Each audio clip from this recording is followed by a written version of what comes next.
tardes a todos. Hoy les vamos a hablar de los distintos tipos de sistemas operativos. Pero primero, ¿qué es un sistema operativo?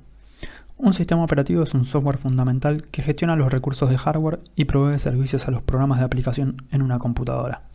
En otras palabras, actúa como intermediario entre el usuario y el hardware del equipo, permitiendo que puedas interactuar con tu computadora de manera eficiente.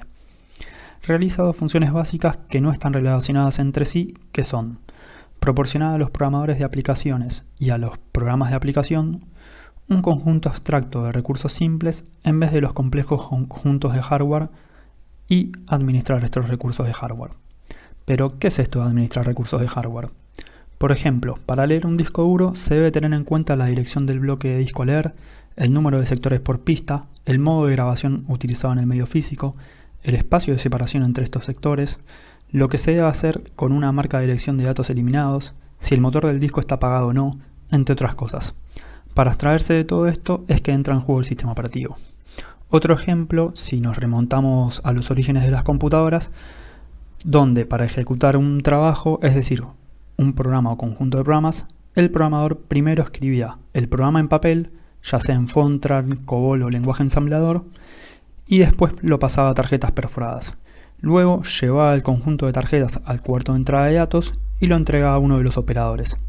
Después se iba a tomar un café a esperar a que los resultados estuvieran listos y cuando la computadora terminaba el trabajo que estaba ejecutando en un momento dado, un operador iba a la impresora y arrancaba las hojas de resultados para llevarlas al cuarto de salida de datos. Así el programador podía recogerlas posteriormente. Toda esta tarea que antes se hacía de forma manual, hoy día ya está integrada en el mismo sistema operativo. Los sistemas operativos modernos permiten la ejecución simultánea de varios programas a la vez. ¿Qué ocurriría si dos programas en ejecución trataran de imprimir sus resultados de forma simultánea en la misma impresora? Las primeras líneas de impresión podrían provenir del programa 1, las siguientes del programa 2 y el resultado sería la combinación de los mismos.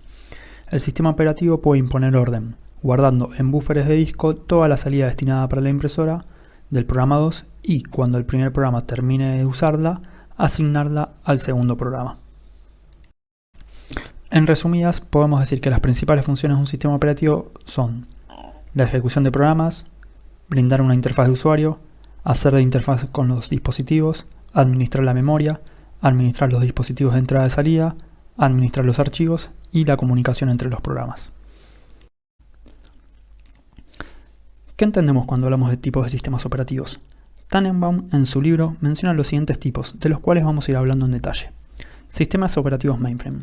Los mainframe tienen una capacidad de entrada y salida muy superior a las computadoras personales, con miles de discos y millones de gigabytes de datos.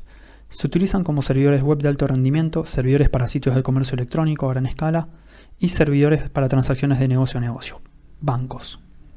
Ofrecen procesamiento por lotes, procesamiento de transacciones y tiempo compartido, manejando múltiples trabajos simultáneamente. A pesar de que se crea que no, hoy en día los mainframes siguen siendo muy usados en todo el mundo y se estima que un 90% de las transacciones monetarias de todo el mundo se realizan en un mainframe. El sistema operativo que se usa hoy en día principalmente es ZOS, propietario de IBM. Y como vemos en el gráfico, dentro de ZOS no vamos a poder correr un navegador o jugar al Fortnite, ya que solo está pensado para ejecutar procesos batch, acceder a bases de datos, mostrar una interfaz simple de pantalla y procesar transacciones mediante SIX. Y sí, hoy en día se sigue trabajando en una interfaz de pantalla 3270. Esto significa que tenemos 70 columnas para llenar con caracteres y 32 filas. Otro dato muy curioso de los mainframe es que para respaldar la información se usan cintas magnéticas. Estas son más fiables y seguras para respaldar los datos. Lo que vemos en pantalla es un brazo robótico que trabaja almacenando y recuperando información de dichas cintas. Respecto del modelo de negocio, normalmente IBM alquila los mainframe, aunque algunas empresas optan por comprarlo y contratar el servicio de soporte de IBM, y IBM factura por procesamiento de procesos. Los sistemas operativos de servidores son fundamentales para gestionar redes y servicios. A diferencia de los sistemas de escritorio, están optimizados para manejar múltiples usuarios simultáneamente y para ofrecer servicios críticos como bases de datos, servidores web y correo electrónico. Son ampliamente utilizados por proveedores de Internet para gestionar el tráfico y ofrecer servicios confiables. Ejemplos populares incluyen Linux en distribuciones como Ubuntu Server y CentOS, así como Windows Server para entornos empresariales. Estos sistemas garantizan la estabilidad y eficiencia en la gestión de recursos, soportando millones de conexiones diarias. Los sistemas operativos de multiprocesadores están diseñados para gestionar múltiples CPU de manera eficiente, distribuyendo las tareas entre los procesadores para maximizar el rendimiento. A menudo son sistemas operativos de servidores adaptados para manejar grandes cargas de trabajo. Son fundamentales en entornos donde se requiere alta capacidad de procesamiento, como servidores y centros de datos. Ejemplos incluyen adaptaciones de Linux, Windows Server y IBM iX. Gracias a su capacidad de gestionar varias CPUs, estos sistemas ofrecen un rendimiento superior en tareas complejas y de alta demanda. Los sistemas operativos de computadoras personales están diseñados para soportar la multiprogramación, permitiendo que varios programas se ejecuten simultáneamente. Aunque son sistemas monousuario, están optimizados para que una persona gestione múltiples tareas de forma eficiente. Son usados comúnmente para actividades cotidianas como navegación web, edición de documentos y entretenimiento. Sistemas como Windows, Mac OS y distribuciones de Linux dominan el mercado, gracias a su facilidad de uso y compatibilidad con una amplia gama de aplicaciones. Estos sistemas son los más populares en el mundo debido a su capacidad para manejar múltiples programas, su facilidad de uso y su enfoque en las necesidades del usuario individual. Los sistemas operativos de computadoras de bolsillo como Android y iOS están diseñados para dispositivos móviles como smartphones y tablets. Estos sistemas están optimizados para funcionar en hardware compacto y ofrecen generalmente una interfaz táctil intuitiva. A pesar de su tamaño, permiten ejecutar múltiples aplicaciones, gestionar la conectividad a Internet y aprovechar servicios en la nube. Además, se enfocan en la eficiencia energética y proporcionar una experiencia fluida en movilidad. Gracias a su diseño optimizado, los sistemas operativos de computadoras de bolsillo han convertido estos dispositivos en herramientas esenciales para la vida diaria. Los sistemas operativos integrados están diseñados para funcionar en dispositivos específicos con recursos limitados, como electrodomésticos, automóviles y dispositivos médicos. A diferencia de los sistemas tradicionales, están optimizados para ejecutar tareas concretas y mantener un alto nivel de eficiencia y confiabilidad. Estos sistemas se encuentran en el corazón de la Internet de las cosas, controlando dispositivos como termostatos, relojes inteligentes y sistemas de automatización industrial. Sistemas como FreeRTOS, VxWorks o Zephyr permiten que estos dispositivos funcionen de manera segura y eficiente, adaptándose a las necesidades del entorno donde se integren. Los sistemas operativos de nodos sensores están diseñados para gestionar dispositivos pequeños y de bajo consumo energético, como sensores y actuadores en aplicaciones de Internet de las Cosas. Estos sistemas operativos permiten a los nodos recopilar, procesar y transmitir datos en tiempo real. Optimizados para entornos restringidos como el monitoreo ambiental o el control industrial, estos sistemas suelen utilizar protocolos de comunicación ligeros para asegurar la eficiencia en el uso de energía y ancho de banda. Ejemplos populares incluyen TinyOS, Contiki y FreeRTOS que facilitan la implementación de redes de sensores para aplicaciones inteligentes y automatizadas. Los sistemas en tiempo real deben cumplir con tiempos de entrega estrictos. Son utilizados en procesos de control industriales, aeronáutica, milicia y otras áreas similares. Se clasifican en dos tipos: sistemas en tiempo real duros, que requieren que las acciones ocurran en momentos específicos sin excepción, adecuados para uso industrial, y sistemas en tiempo real suave, que permiten fallos ocasionales en los tiempos predeterminados, como puede ser un sistema audio digital o multimedia. Estos son diseñados para los consumidores. Cabe destacar que solo permiten ejecutar software preinstalado por los diseñadores del sistema. Los sistemas operativos de tarjetas inteligentes tienen severas limitaciones de procesamiento y memoria. Obtienen su energía mediante contactos en el lector o mediante inducción. Suelen utilizarse para una única función, como ser realizar un pago con una tarjeta de crédito, y los sistemas operativos suelen ser propietarios. A menudo ejecutan en una Java Virtual Machine y son muy simples en la administración de recursos y en la protección. Los sistemas operativos se organizan de distintas maneras según su diseño. Por un lado, los sistemas monolíticos tienen todos sus componentes en un solo bloque de código, lo que les da gran eficiencia, pero menor modularidad y seguridad. En cambio, los sistemas en capas dividen las funciones en niveles, desde el hardware hasta la interfaz de usuario, con mayor facilidad para el mantenimiento, pero pueden ser más lentos debido a las llamadas entre capas. Los microkernels son más pequeños y seguros, ya que solo gestionan lo básico, dejando otros servicios fuera del núcleo, lo que aumenta la estabilidad, aunque puede perder eficiencia. Las máquinas virtuales permiten ejecutar varios sistemas operativos en un mismo hardware, útiles para pruebas o desarrollo, aunque con algo de sobrecarga. El modelo cliente-servidor distribuye los servicios del sistema ideal para entornos en red, aunque la dependencia del servidor puede ser un problema. Por último, los exokernels permiten a las aplicaciones gestionar directamente el hardware, logrando alto rendimiento pero añadiendo complejidad. A continuación, vamos a hablar de las diferencias entre los kernels de Windows y Linux. La arquitectura monolítica agrupa todas las funciones esenciales del sistema en un solo bloque. Eso incluye la gestión de memoria, controladores y sistemas de archivos, todos ejecutándose en el núcleo o modo kernel. Esto hace que la comunicación entre componentes sea muy rápida, lo que se traduce en mayor rendimiento. Sin embargo, cualquier error en uno de estos componentes podría afectar a todo el sistema, comprometiendo su estabilidad y seguridad. Por otro lado, la arquitectura híbrida usada por Windows combina elementos del kernel monolítico y del microkernel. Parte de sus componentes críticos se ejecutan en el núcleo, pero otros, como algunos drivers, funcionan en el modo usuario. Esto mejora la modularidad y la seguridad del sistema, ya que un fallo en modo usuario no colapsa todo el sistema. La desventaja es que esta arquitectura tiene una mayor sobrecarga debido a la constante comunicación entre el modo kernel y el modo usuario, lo que puede afectar el rendimiento.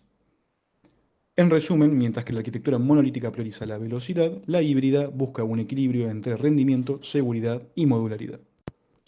Otra diferencia importante es que Windows basa su seguridad en los ACLs o listas de control de acceso, que son más flexibles. Permiten asignar permisos específicos a cada usuario o grupo sobre un archivo. Por ejemplo, puedes dar acceso de solo lectura a un usuario, mientras que otro puede tener permisos de escritura. Esto otorga un control mucho más granular sobre quién puede hacer qué en un sistema, ideal para entornos complejos con muchos usuarios. Por otro lado, los permisos POSIX son más simples y se basan en tres categorías: propietario, grupo y otros. Cada archivo tiene permisos de lectura, escritura o ejecución para estas tres clases. Aunque es un sistema más fácil de administrar, no permite asignar permisos detallados para usuarios específicos. En resumen, ACLs ofrecen más flexibilidad y control detallado, mientras que los permisos POSIX son más simples y rápidos de gestionar, pero con menos granularidad. Con respecto a la gestión de procesos, Windows utiliza una gestión basada en hilos. Un proceso puede tener varios hilos que se ejecutan de forma concurrente y comparten el mismo espacio de memoria. Esto permite una ejecución más eficiente y rápida, ideal para tareas como la navegación web o la multitarea. Sin embargo, como los hilos comparten memoria, si uno falla, podría comprometer a todo el proceso. Por otro lado, en la gestión jerárquica de procesos, cada proceso es independiente y tiene su propio espacio de memoria. Esto ofrece mayor seguridad y aislamiento. Si un proceso falla, no afecta a los demás. Sin embargo, crear y gestionar procesos es más costoso y la comunicación entre ellos es más lenta que entre hilos. En resumen, la gestión basada en hilos es más eficiente y rápida para tareas concurrentes, mientras que la gestión jerárquica proporciona mayor seguridad y estabilidad, pero con mayor sobrecarga. Hablando de virtualización, comencemos con Hyper-V. Este es el hipervisor de Microsoft integrado en Windows. Es un hipervisor tipo 1, lo que significa que se ejecuta directamente sobre el hardware. Está optimizado para entornos Windows y es muy fácil de usar, especialmente si ya trabajas con otras herramientas de Microsoft. Sin embargo, no es tan flexible para otros sistemas operativos, ya que está más centrado en el ecosistema Windows. Por otro lado, tenemos KVM, un hipervisor de código abierto que está integrado en el kernel de Linux. También es de tipo 1, pero funciona dentro del propio sistema, lo que le da un gran rendimiento y flexibilidad. Finalmente, tenemos Zen, otro hipervisor de tipo 1 ampliamente utilizado en entornos de nube como Amazon Web Services. Otra diferencia interesante entre los kernels de Windows y Linux es que, aunque ambos sistemas operativos sirven para organizar archivos, lo hacen de manera muy diferente.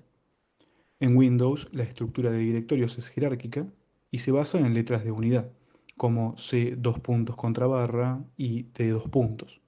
Cada unidad puede contener sus propias carpetas y archivos, creando un entorno más segmentado. Por ejemplo, tenés carpetas como C archivos de programa y C usuarios, donde los archivos se organizan según el programa o el usuario. En contraste, Linux utiliza un sistema de archivos unificado que comienza en la raíz, representada por el símbolo barra. Todos los dispositivos, como discos duros y unidades USB, se montan en este árbol jerárquico. Por ejemplo, encontrarás directorios como barra home para usuarios, barra etcétera para configuraciones de sistema y barra var para datos variables.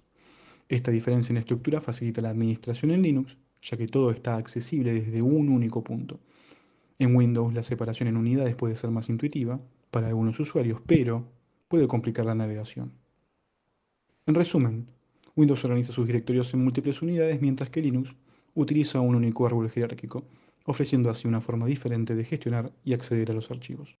Otra diferencia a destacar es la gestión de configuración del sistema. Mientras que Windows utiliza registros, Linux opta por archivos de configuración.